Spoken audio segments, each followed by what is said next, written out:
The night she needed him most was the night he disappeared. The hospital lights were too bright, the beeping machines too steady, too indifferent to the storm raging inside her chest. Her hands trembled as another contraction tore through her. And yet the coldness of the room was nothing compared to the coldness of the man. Standing only a few feet away, he was her partner, the man who had promised her a lifetime of support, the man whose name was spoken with awe in boardrooms and whispered with envy across the city, a millionaire CEO, untouchable, unstoppable until this moment, when all she needed was not his power, not his money, but simply his hand in hers. And he couldn't give it. She reached for him anyway, her fingers brushing the sleeve of his suit jacket, her voice breaking. "Please, I need you here." The words trembled, not because she lacked strength, but because her strength was being stolen from her, drained away by the fear of what she was seeing in his eyes. He wasn't just nervous. He wasn't just unsettled. He was somewhere else already, half gone, half fleeing, searching for the nearest exit as though fatherhood was a prison he couldn't bear to enter. He straightened his shoulders the way he did in meetings when he was about to end a deal, cut ties, walk away without a second thought. Only this wasn't business. This was her life, their children's lives. The air between them grew heavy, suffocating. She tried to hold his gaze, to anchor him, to make him remember the nights he held her close, whispered about a family, about forever. But those memories flickered and died in the face of the man now avoiding her eyes. The man whose jaw was set in a line that left no room for hope. "I can't do this," he said finally. His voice was steady, almost rehearsed, but she saw the tremor in his hand as he adjusted his cufflink. "I'm not ready. I thought I was, but I'm not. This isn't who I am." Her body shook, not just from the pain of labor, but from the piercing truth of his words. She wanted to scream, to beg him to stay, to remind him that this wasn't just about him. But another contraction twisted through her, sharp and relentless, and her scream turned inward. She realized something terrifying. He was already gone. Whether he left now or after the birth, the man she thought she knew, the man she trusted, no longer existed in the way she needed him. She turned her face away from him, swallowing the lump in her throat. Her voice cracked, but carried a finality she hadn't expected. "Then go. If you can walk out now, then do it. Because once they're here, I won't let you walk in and out of their lives like a stranger." The silence that followed was louder than thunder. His breath caught.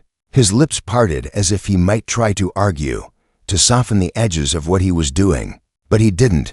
He reached for his jacket, slid it on with a precision that felt cruel, and walked toward the door. The sound of it opening and closing was soft, almost delicate, but it might as well have been a door slamming on her entire future. Her chest heaved. She wasn't sure if it was from the pain of labor or the pain of heartbreak. The nurses came back in, their faces kind, their voices brisk, unaware of the devastation that had just unraveled in that room. They adjusted machines, spoke in calm tones, handed her instructions she barely heard. She nodded. She breathed. She followed their guidance because she had no other choice. Her world had just shattered, but she still had to bring new life into it. Hours blurred. The pain became her anchor, the contractions dragging her deeper into the reality that she was no longer two people waiting. For three, she was one person about to become everything for two. And when the cries finally filled the room, piercing and beautiful, her tears spilled freely. Two tiny girls were placed in her arms, fragile and perfect, their small fists curling against her skin. She looked down at them, her chest aching with love so fierce it nearly broke her apart. She whispered through her tears, "It's just us now, my loves, just us." The days that followed were brutal. Sleepless nights, endless cries, the crushing weight of responsibility pressing on her shoulders. Yet through it all, she never allowed herself to collapse. Every time she wanted to scream into the darkness, she looked at the faces of her daughters and found a reason to keep going. Her heart had been broken, but their existence stitched it back together, thread by thread, moment by moment. Outside those hospital walls, the world kept spinning. He continued his life meetings, deals, wealth, the illusion of control. But somewhere in the back of his mind, no matter how he tried to bury it, the sound of her voice, the memory of her breaking, lingered. He thought walking away would free him, but instead, it haunted him. Success became meaningless, sleep became scarce, and laughter became hollow. He had walked away from the delivery room, but he couldn't walk away from himself. She, on the other hand, learned to survive. She discovered strength she never knew she had. She learned to rock her daughters to sleep while fighting tears of exhaustion. She learned to stretch every coin, to take jobs she never imagined doing, to find light in the small victories, and most of all, she learned that love was enough. Her love for those two little girls was stronger than his absence, stronger than her loneliness, stronger than the fear of tomorrow. But still, every so often, in the quiet of the night, she would remember him. She would remember the man who once swore forever, and she would feel the sting of betrayal. Not because she wanted him back, she didn't, but because she wished he had been the man he once pretended to be. She wished, for their daughters' sake, that he hadn't been so afraid.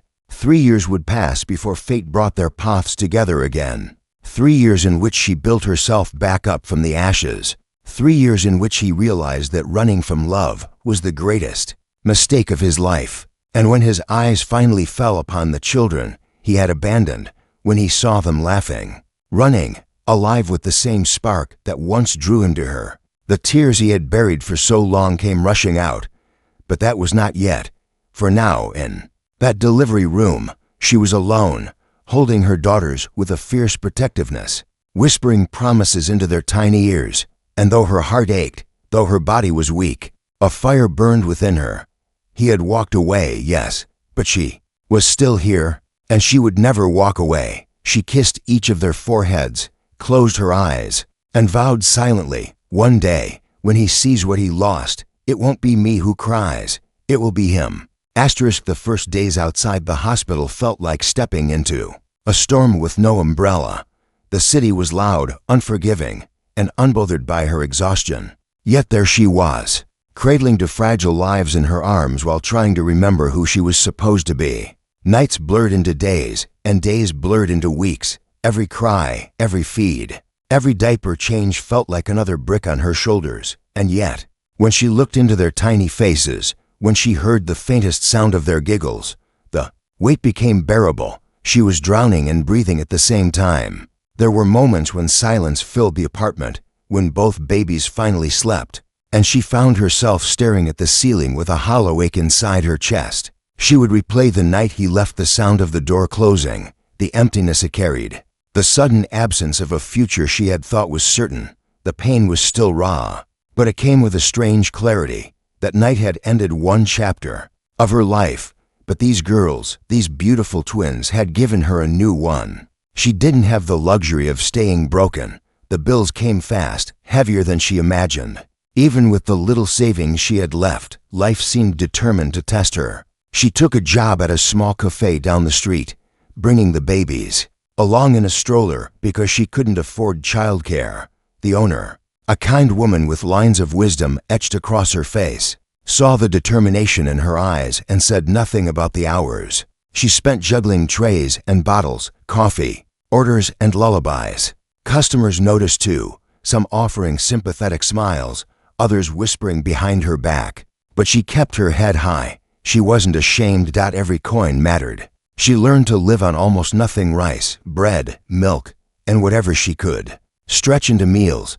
She learned to sew their clothes when they grew too fast, to bargain at the market with a courage she never thought she had, to quiet her pride when she needed help. And through every hardship, she whispered to her daughters the same promise: we'll be okay. I'll never let you feel unloved. You'll never feel abandoned.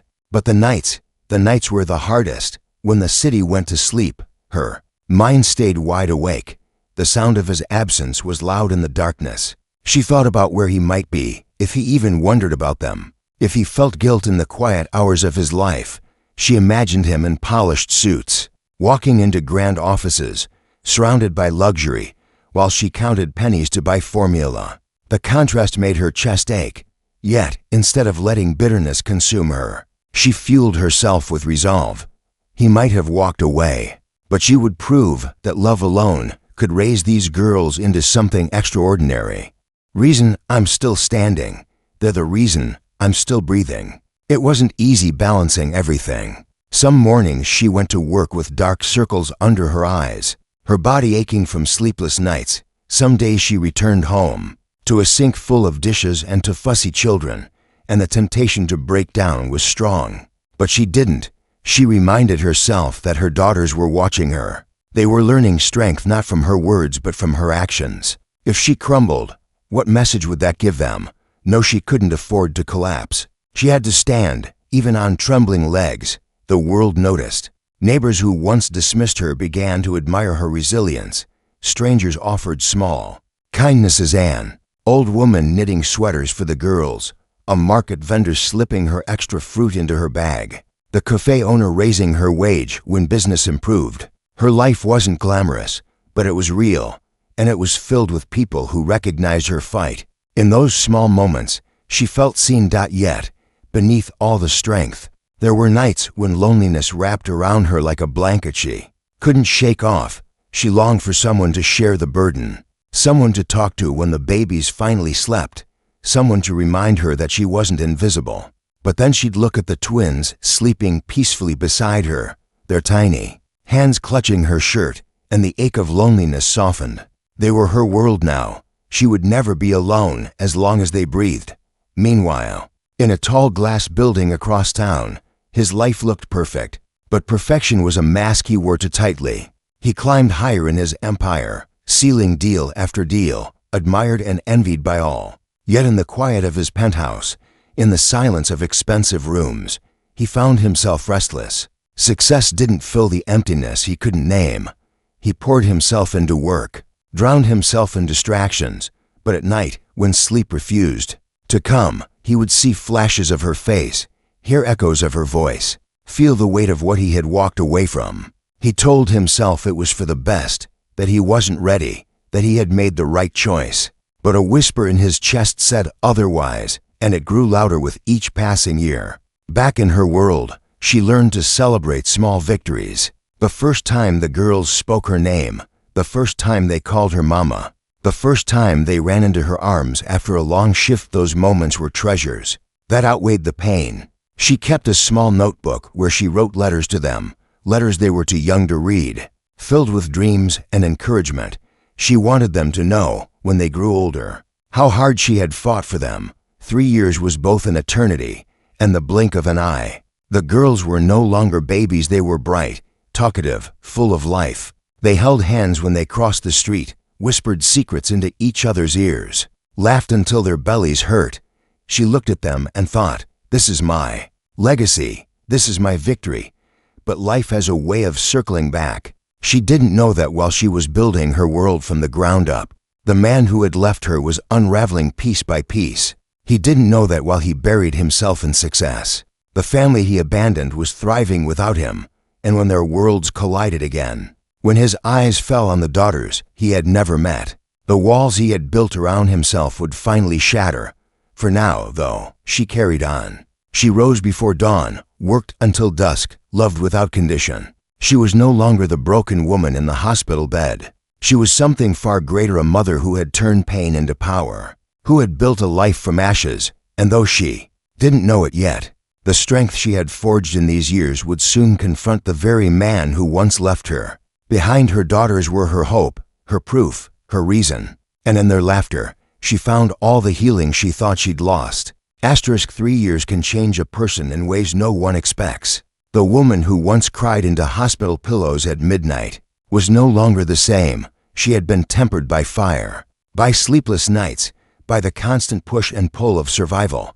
And with every day that passed, she grew sharper, stronger, more determined. What once felt impossible had become her new normal. What once seemed like an unbearable weight had turned into a kind of armor. But even strength has its price, and she carried it quietly, like a secret she never wanted her daughters to see. It all started with small steps. She worked long hours at the cafe, but she knew she couldn't stay there forever. The wages paid for food and rent, but they didn't build a future. So at night, after the girls were asleep, she pulled out her old laptop, its screen cracked, its keys faintly sticking, and began to learn. She searched for online courses she could afford, tutorials that could guide her into something better. She remembered how, years ago, she had been the one by his side, listening to his grand plans, nodding as he spoke about investments and strategies. She had absorbed more than she realized. And now, those memories were tools she could use. She studied while exhaustion clawed at her, while her eyes burned from lack of sleep. Marketing, design, small business management, whatever she could find for free or cheap, she devoured. And slowly, she began to build something. At first, it was small, creating flyers for local shops, designing menus for small restaurants, helping neighbors set up online pages to sell their goods. She charged almost nothing, but it gave her experience. Word spread. The single mother who was always smiling at the cafe was also someone who could build your brand, make your store look better, help your business grow. One night, as her daughters lay curled against her, one clutching her hair, the other murmuring, in her sleep, she realized she was no longer surviving. She was moving forward. She whispered softly, "We're not just getting by anymore. We're building something." All three of us, the girls, became her greatest motivation. When one of them asked if they could have a real birthday party like other kids, she worked extra shifts, designed extra projects, until she saved enough to rent a small community hall. The party wasn't lavish, but it was filled with balloons, laughter, and a cake that made their eyes sparkle. Watching their joy that day, she felt something shift in her heart. Pride, not just in them, but in herself. She had given them happiness out of nothing. Still, challenges never disappeared. There were days when clients didn't pay on time, when bills stacked higher than she could manage, when her body begged her to rest, but her mind wouldn't let her. On those nights, she thought of him not with longing, but with a mix of anger and gratitude. Anger because he had left her with the burden. Gratitude because in leaving, he had forced her to discover the depths of her own resilience. She often wondered what he would think if he saw her now. Would he even recognize the woman she had become? Across the city, he was learning his own painful truths. Outwardly, he was still the CEO everyone admired, powerful, wealthy, untouchable. But the mask grew heavier with each passing year. He found no joy in the accolades, no comfort in the luxury. He had walked away from the one thing that might have given his life meaning. And deep down, he knew it. In meetings, he lost focus. At galas, he smiled for cameras but felt empty inside. Sometimes, late at night, he poured himself a drink and stared at the city lights, remembering her face in the delivery room, the look in her eyes when she told him to go. That image haunted him more than any failure ever could. He tried to bury it with more work, more success, more distractions. But no achievement could silence the echo of what he had abandoned. And though he didn't yet know it, the universe was preparing to confront him with the very thing he had run from. Back in her small apartment, she continued to rise. Her projects grew into a small business. She registered a name, built a website, even hired another struggling mother part-time to help her handle the workload. The cafe owner who once gave her a chance became her first official client, and soon others followed. What began as a survival tactic was turning into a future. Her daughters were her constant companions through it all. They sat beside her while she worked, scribbling drawings on scraps of paper, pretending they were running their own office. Sometimes they climbed into her lap, asking her to explain what she was doing, and she laughed through her exhaustion, telling them they were her assistants. They learned early that hard work wasn't something to fear, but something to embrace. Neighbors started calling her inspiring. Parents pointed her out to their children, saying, "Look what she's done." She didn't feel like a hero. She still had bills, stress, sleepless nights, but she couldn't deny she had come a long way from the woman abandoned in a hospital bed. Then came the day she couldn't ignore. A community fair invited small businesses to showcase their work, and she was encouraged to set up a booth. At first, she hesitated. She was used to staying in her corner, building quietly, unnoticed, but her daughters begged her to do it. "Mama, we'll help," they said, their little voices filled with excitement. And so, she agreed. That fair became a turning point. Her booth, simple but creative, attracted attention. People admired her designs, her story, her energy. By the end of the day, she had more clients than she could handle. She walked home holding her daughter's hands, tears in her eyes, realizing she was no longer invisible. She was building a name, a future, a legacy. And somewhere, far removed from that fair, he sat in his office staring at the skyline, unaware that the very world he thought he had outgrown was about to step back into his life. Fate was circling. The time of reckoning was drawing near. He didn't know yet that the daughters he had never seen were laughing, thriving, and that the woman he had left behind had transformed into someone far stronger than the fragile figure in the hospital bed. The story was moving toward the moment when paths would cross, when truths would surface, when eyes that once looked away would finally have to look and see. But for now, she continued her climb, step by step, heart by heart, with two little girls running beside her, her greatest challenge, her greatest triumph, her greatest proof that love and resilience can rebuild a shattered life into something unbreakable. His empire sparkled under the city lights, but his heart was darker than the night sky outside his office window. He sat in the high-rise corner office that once made him feel invincible, surrounded by glass walls, mahogany desks, and assistants who moved like shadows on command, on paper. He had everything: wealth that could buy anything, power that bent people to his will, influence that made headlines sing his name. But inside, there was a silence that gnawed at him, a silence no amount of success could drown out.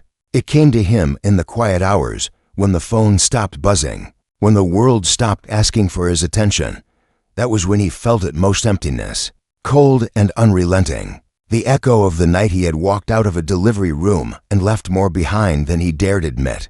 He told himself for years that he had done the right thing, that he wasn't ready, that staying would have ruined him, ruined her. He told himself that money and ambition couldn't coexist with family, that he had made the logical choice, but no logic could explain why her voice still lived in his head, why the memory of her eyes hurt, resolute, breaking yet unyielding, haunted him like a ghost.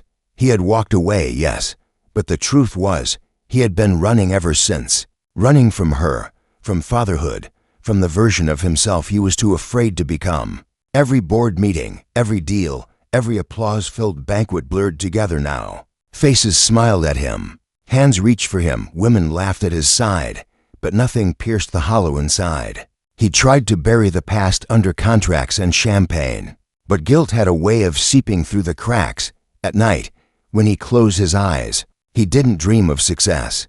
He dreamed of what he lost. He dreamed of children's laughter he had never heard, of a family he had abandoned, of a woman who once whispered promises he never kept. The mirror became his enemy. He saw lines etched into his face not from age, but from regret. He saw eyes that carried shadows even when his smile convinced the world otherwise. Sometimes, he asked himself the question he was most afraid of. If he had stayed, would he have been a better man? Would he have been more than just a name on magazine covers, more than a figure behind glass walls? While he wrestled with ghosts, she was building something real. Her small business had become more than a side job. It was blossoming into a name people trusted. Her designs were fresh, her ideas bold, and her reputation spread beyond her neighborhood. What started as survival was now turning into opportunity. She was still humble, still careful with every step, but she could feel the shift. She was no longer invisible. People admired her story, though few knew the full truth behind it. To them, she was a hard-working single mother, strong and unstoppable, and to her daughters, she was everything: mother, father, protector, teacher, dreamer.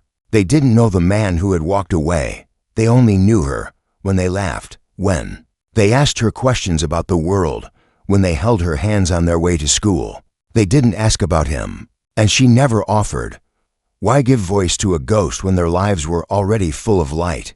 But life has a way of weaving paths together, no matter how far apart they seem. One evening, as he sat at his desk overlooking the city, his assistant entered with a folder.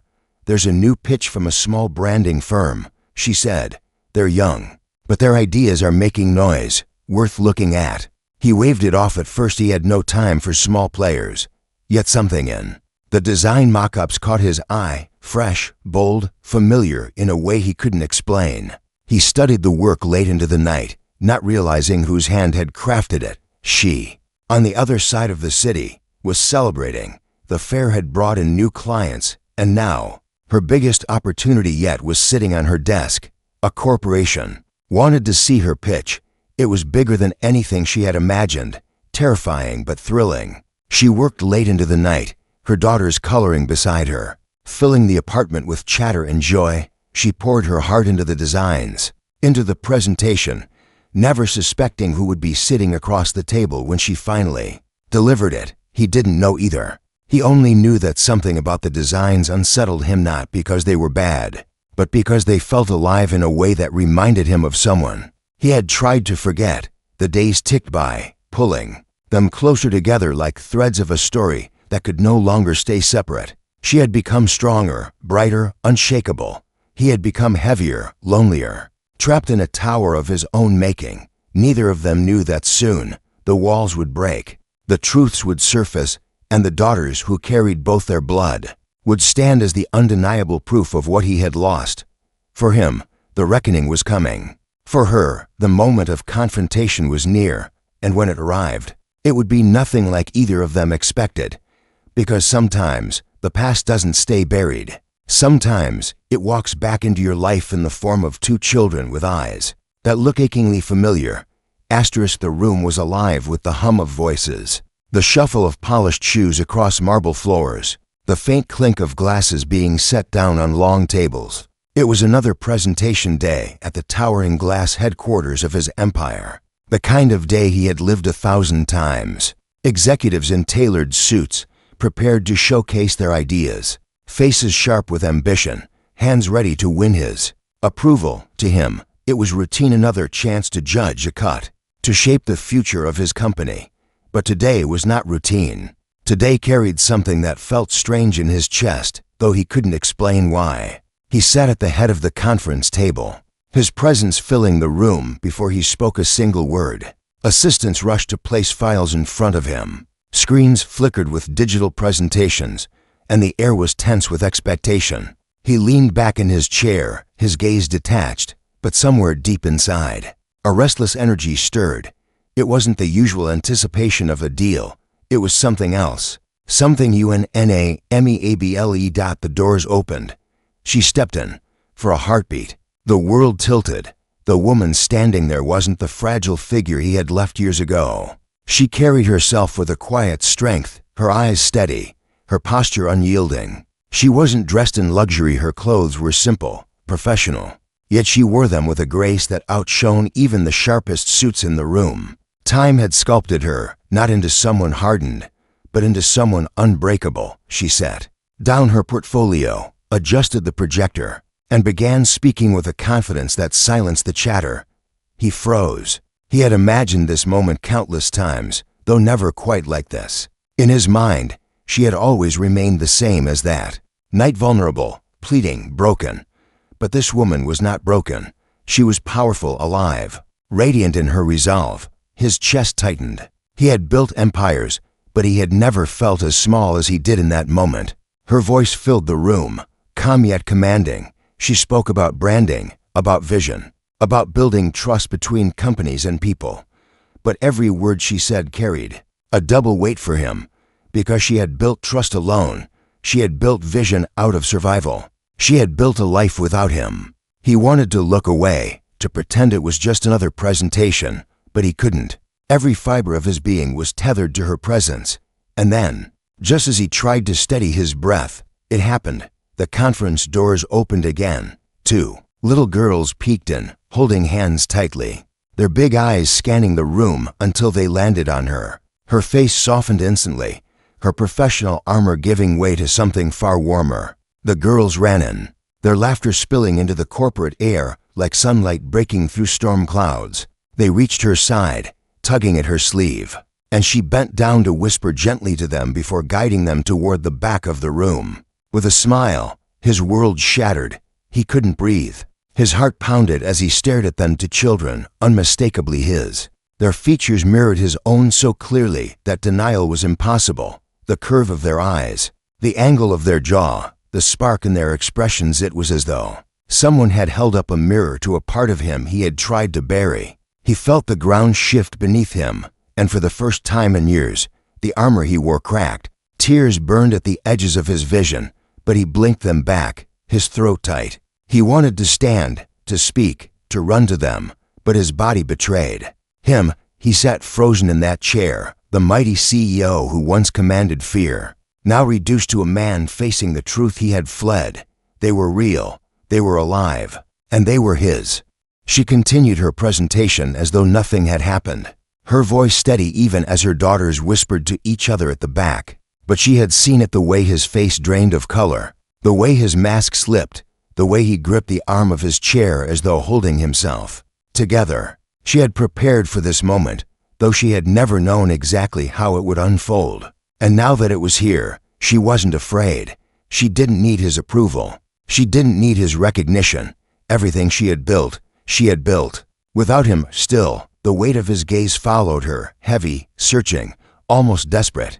For the first time in years, he couldn't think in terms of profits or losses. He could only think of what he had thrown away, what he had missed, what stood before him now in the form of two little girls who laughed without knowing. The man across the room was their father. When the presentation ended, the room erupted into polite applause. Colleagues leaned forward with questions. Executives praised her vision, but his voice never joined them. He sat in silence, his hands trembling under the table. At last, the others filed out, leaving only the two of them in the vast conference room. The girls had curled up on chairs near the wall, giggling softly as they played with scraps of paper. She began to pack her materials, her movements calm, deliberate. He rose slowly, his legs heavy, his mouth dry. For a moment, he said nothing. He simply stood there, staring at her, then at them, then back at her again, as though he were trying to piece together a puzzle he had abandoned years ago. Finally, his voice broke the silence, hoarse and unsteady. "They're mine." She paused, her hands still on her portfolio. Then, without looking at him, she answered, her tone even, unwavering. "They're mine. They always have been." The words cut sharper than any deal he had ever lost. He felt tears finally escape, sliding down his face before he could stop them. The girls turned at the sound of his choked breath, their innocent eyes curious, unaware of the history tangled between the adults in the room. For the first time in his life, he wasn't a CEO or a millionaire or a man admired by crowds. He was simply a father who had missed everything that mattered.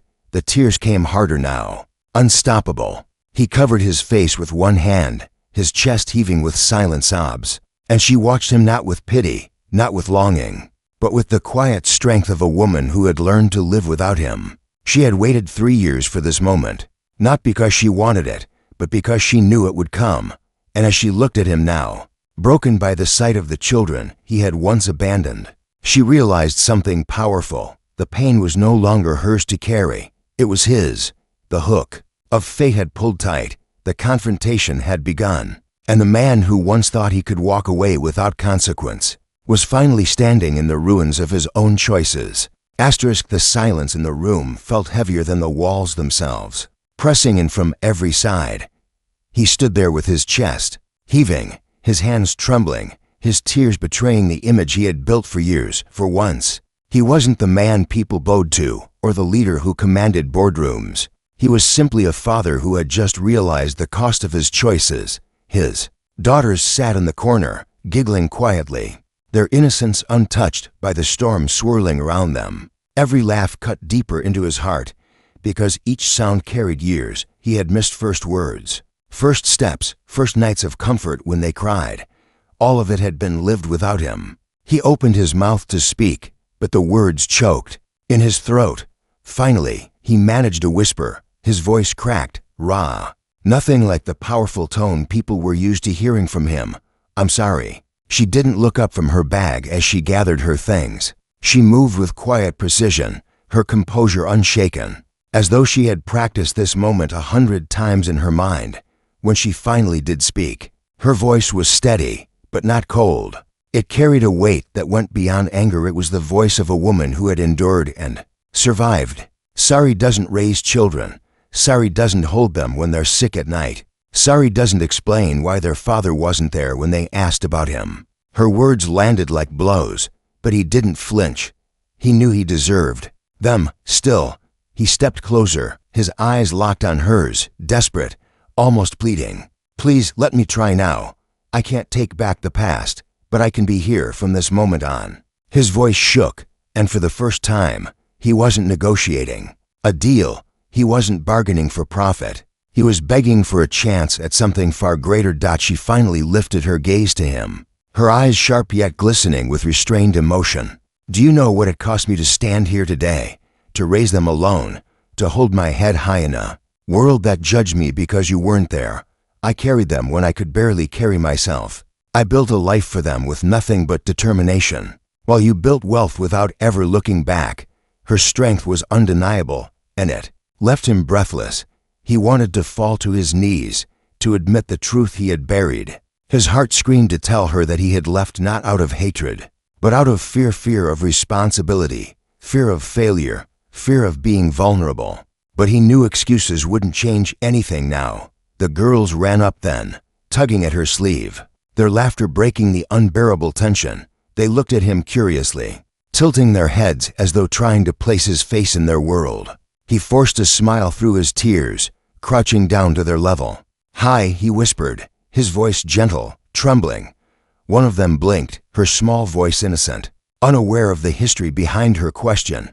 "Why are you crying?" He swallowed hard, his throat tight. "Because I just realized I've been missing the most beautiful part of my life."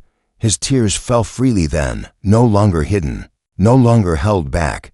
She watched him, her heart caught in a storm of conflicting emotions. For years, she had dreamed of this confrontation, imagined the bitterness, the anger, the sharp words she would unleash. Yet here he was, not the arrogant man who had walked away, but someone stripped bare of his pride, begging not with words alone, but with tears, with silence, with a trembling presence she had never seen before. Still, forgiveness was not something easily given. "They don't know you," she said firmly, her hand resting protectively on her daughter's shoulders.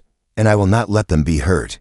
If you want a place in their lives, you will have to earn it, not with money, not with promises, but with actions. You don't get to walk back and pretend the past never happened." Her words struck deep, but instead of recoiling, he nodded slowly. His tears didn't stop, but for the first time, he felt a strange kind of clarity. "I will do whatever it takes," he said softly, his voice no longer the voice of a CEO, but of a man stripped of everything except determination. "Not for me, for them, for you. I don't care how long it takes, just let me prove it." The girls, too young to understand the weight of the moment, giggled again, tugging at his tie. One of them leaned close and whispered, "You look funny when you cry." He let out a broken laugh through his tears, brushing their hair back gently, marveling at the softness, the reality of them. They weren't a dream or a ghost of his regrets. They were here, flesh and blood, living pieces of him and her. And for the first time in years, he felt something powerful awaken inside him, not the drive for success, not the hunger for control, but a yearning to be the man his daughters deserved. She turned away, collecting the last of her things, her back straight, her steps steady. She didn't give him an answer, not yet. She couldn't. Forgiveness was not instant. Trust was not a gift to be handed out freely. But she left the door slightly open, not for him, but for the possibility that he might one day prove he had changed. As she walked out of the room with her daughters, he followed a few steps behind, not daring to push further. For once, he understood that love and family were not things he could buy or demand. They were things he had to earn, step by step, day by day, with humility and truth. And though his heart ached with the weight of lost years, a small flicker of hope lit within him, the hope that maybe, just maybe, the story of his life wasn't ending in regret, but beginning with redemption. The man who had once left during the darkest moment now stood at the edge of a new chapter, with everything to lose and everything to fight for. The question was no longer whether he could regain what he had lost. The question was whether he could become the man worthy of being called their father, and that, he knew, would be the hardest journey of his life.